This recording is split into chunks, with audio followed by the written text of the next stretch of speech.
नमस्कार, आप देख रहे हैं एनसीआर समाचार और मैं हूं आपके साथ नमिता। कल यानी 26 जनवरी को भारत देश में 73वां गणतंत्र दिवस समारोह किया जाएगा। सन 1950 में ठीक इसी दिन देश में संविधान लागू किया गया था।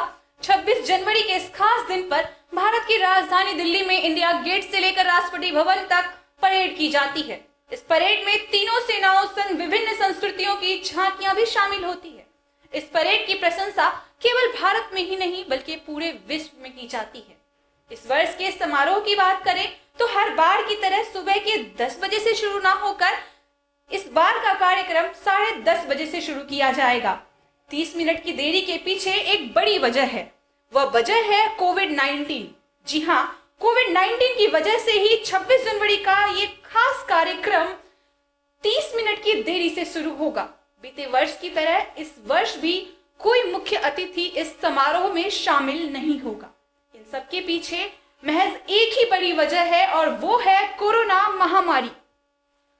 अगर हमारे देश के ही राष्ट्रपति व प्रधानमंत्री व नेताओं की बात की जाए तो उनमें से भी कई ऐसे हैं जो इस बार के 26 जनवरी के कार्यक्रम में शामिल नहीं हो पाएंगे और वजह महज एक ही है। जैसा कि मैंने आपको पहले ही बताया कि कोरोना महामारी की वजह से कोई मुख्य अतिथि इस बार के कार्यक्रम में शामिल नहीं होगा और यही वजह है कि भारत के भी कई नेता यहाँ शामिल नहीं हो पाएंगे। अगर हम अपने उपराष्ट्रपति विवेकानंद नायडू की बात करें तो वे भी कोरोना संक्रमित हो गए हैं और इस बार के कार्यक्रम का हिस्सा नहीं बन पाएंगे।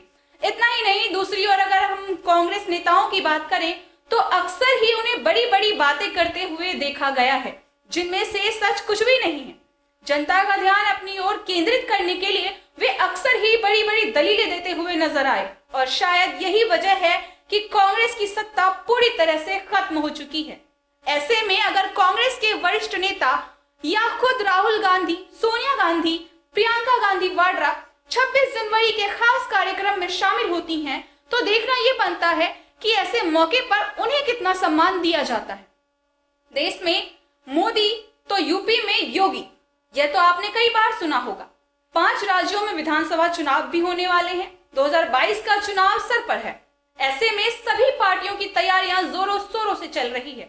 अब देखना ये बनता है कि इस बार के चुनाव में योगी जी अपनी जगह कैसे बनाए रखते हैं, कैसे वो अपनी सीट पर टिके रहते हैं। अगर ऐसा नहीं हुआ तो 26 जनवरी के कार्यक्रम के दौरान जो इज्जत उन्हें बख्शी जाएगी हारने के बाद वो कैसी होगी आप सोच सकते हैं। यह तो हो गई योगी की और कांग्रेस की बात। अब आते हैं हमारे देश के प्रधानमंत्री नरेंद्र मोदी जी की तरफ। कुछ समय पहले ही, करीबन एक हफ्ते पहले, उन्हें वर्ल्ड इकोनॉमिक फोरम के दौरान बातचीत करते हुए अचानक ही चुप होते हुए देखा गया। वे अचानक ही रुक गए और फिर दाएं बाएं घूमने लगे। इसके बाद वे सामने वाले से कहते नजर आए कि क्या आपको मेरी आवाज आ रही है। इस बात को लेकर सभी विपक्षी दल, खास करके कांग्रेस की बात करें तो कांग्रेस ने मोदी जी पर जमकर तंज कसा है, क्योंकि सभी का ऐसा कहना है कि मोदी जी टेलीप्रॉम्प्टर का यूज करते हैं। भाषण देना हो या किसी से बातचीत करनी हो, बिना टेलीप्रॉम्प्टर के मोदी जी कुछ बोलते ही नहीं। अब देखना यह बनता है कि 26 जनवरी के कार्यक्रम के दौरान अगर वे भाषण देते हैं तो क्या वहां भी वे टेलीप्रॉम्प्टर का यूज करेंगे। खैर, ज्यादा वक्त नहीं रह गया है, महज कुछ घंटों का ही समय शेष है जब गणतंत्र दिवस का खास कार्यक्रम शुरू हो जाएगा और ऐसे में पूरी जनता ये देखेगी कि क्या मोदी जी टेलीप्रॉम्प्टर का इस्तेमाल करके अपने भाषण को जनता तक पहुंचाते हैं या फिर अपना भाषण रट कर आते हैं। 26 जनवरी के इस खास कार्यक्रम को आप अपने फोन पर भी देख सकते हैं। डीडी न्यूज के यूट्यूब चैनल पर इसका सीधा प्रसारण आपके फोन पर आ जाएगा। इतना ही नहीं, आप घर बैठे टीवी पर भी कई ऐसे चैनल हैं जहां 26 जनवरी के खास कार्यक्रम को देख सकते हैं। इस बार के कार्यक्रम की थीम खास है। स्वतंत्रता दिवस की 75वें साल को मनाने के लिए इस बार की थीम India@75 रखा गया है।